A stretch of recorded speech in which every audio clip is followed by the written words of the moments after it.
Hello to all you dedicated educators of young learners out there. Today, we're diving into something that's really at the heart of what we all do, the learning environment. This whole explainer was actually conceptualized by Dr. Moko, who's the founder of Asityabhasvara. He really wanted to explore this subject. So let's get into it and figure out how we can build a classroom that truly sparks a child's love for learning. This really is the big question, isn't it? I mean, it's not just about teaching a language. It's about creating a whole world where kids feel eager and, empowered to explore it. So this is going to be our guiding question. And our first step, we've got to understand the world through a child's eyes. Right. Before we can build their world, we have to understand it. So the very first step in creating an effective learning space is to get inside the minds of our students and see how they perceive, how they process, and how they learn. To really get a handle on this, we can turn to the foundational work of Piaget. He mapped out these key stages of how our brains develop. Now, for most of our young learners, say from about 7 to 11, we're working within what's called the concrete operations stage. So what does that actually mean? Well, it means their thinking is logical, but, and this is a big but, it's directly tied to real physical things they can see and touch. They aren't quite ready for purely abstract ideas just yet. And this quote right here, it just gets to the very core of it. For our young learners, understanding isn't some abstract thing happening in their heads. It comes through hands and eyes and ears. It's a full-body, multi-sensory experience. And that means our classrooms have to be places where learning can be seen and touched and felt. Okay, so knowing that children learn through their senses, how do we translate that into our classroom design? Let's get practical and look at how we can actually construct a physical space that truly supports their way of learning. These visual tools are absolutely essential. We're talking about things like illustrated posters, word walls, and especially props and relia, which, is just a fancy term for real-world objects. These aren't just decorations, they are learning lifelines. They take an abstract word like apple and make it something a child can actually hold and see and connect with. This is exactly how we make language concrete. But here's a powerful little shift in perspective. Don't do all of the work yourself. When you involve your students in creating the visuals, something kind of magical happens. They become co-creators of their own learning environment. This gives them a real sense of ownership and makes them so much more invested in all the materials surrounding them. Let's make this really tangible. Imagine you're about to tell the story of Goldilocks and the Three Bears. But before you start, the class spends a few minutes making simple pencil puppets of the characters. Well, suddenly, it's not just your story anymore, it's their story. They're holding the characters in their hands, and they are so much more engaged in what's happening. It's just a simple art project that powerfully boosts language learning. Okay, so we've built the physical stage. Now let's talk about the performance, the activities that really bring the classroom to life. A visually rich room is fantastic, for sure, but it's the energy and the flow of your lessons that will keep students truly engaged. This number right here is your new best friend.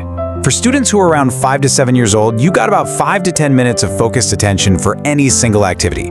For 8 to 10-year-olds, maybe you can stretch it to 10 or 15 minutes. The key takeaway? We have to switch things up, and we have to do it often. Keeping the pace brisk and the activities varied is absolutely critical. And hey, switching things up doesn't mean chaos. It means creating a thoughtful rhythm for your class. You want to mix it up, Follow a quiet listening activity with a noisy, active game. Balance individual work with group projects.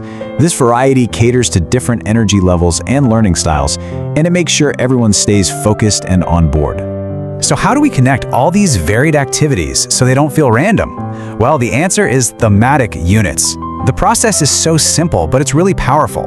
You just choose a central theme, like animals or family. Then you connect all your activities, your songs, your stories, your games, to that theme.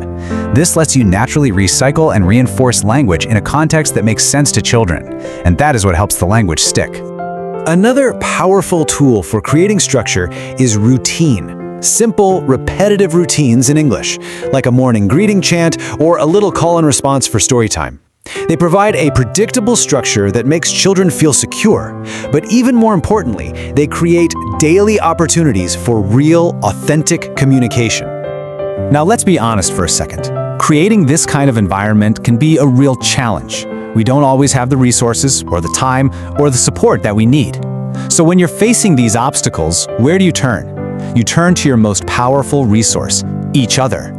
This is Juan. He's a teacher in Mexico, and his story is one that a lot of us can probably relate to. He can't put posters on the wall because he shares his classroom. He has no budget for materials, so he often ends up paying for them himself.